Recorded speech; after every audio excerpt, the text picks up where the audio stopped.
United Nations Environment Assembly recently presented the GEO6 report, the most complete scientific analysis on the state of health of our planet. From air pollution to food waste to energy consumption and agricultural practices, the picture does not look pretty.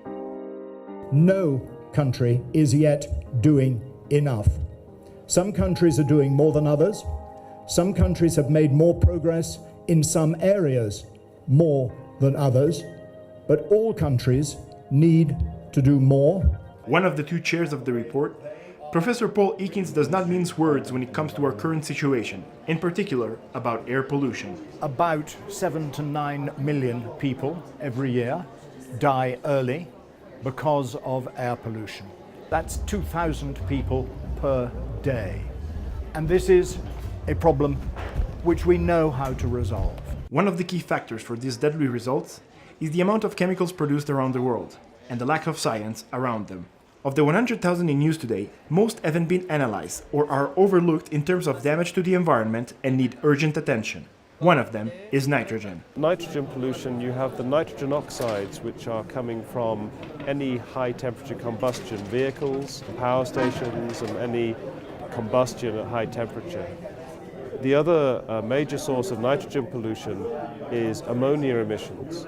About 70% of that comes from agriculture, from animal husbandry, fertilizer use. When you use nitrogen as synthetic fertilizer and manures, it releases ammonia to the atmosphere and nitrates into the water, and these are both environmental pollutants that could cause problems with human health and also with ecosystems. Unfortunately, there are also nitrogen releases in terms of greenhouse gases as well, and it also has an impact on the ozone hole. Along with nitrogen pollution, all other air contaminants need broader monitoring as soon as possible, which in the current situation seem easier said than done, due to the cost of those systems as well as their technological constraints.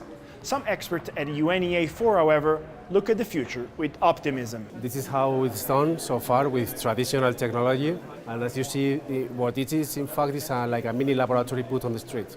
What we can do now is to use a very small electrochemical sensors with wireless communications and with cloud software, and deliver not just one place where we measure, but a network of different sensors in the city, fixed on the post or on the street lights, but also in police cars, for example, in buses, in garbage trucks, work with that big data and deliver very thoughtful information. This new technology has been adopted in 12 countries, including United States, Australia and Mexico, while China, South Korea and Japan are going to do the same in the next few months.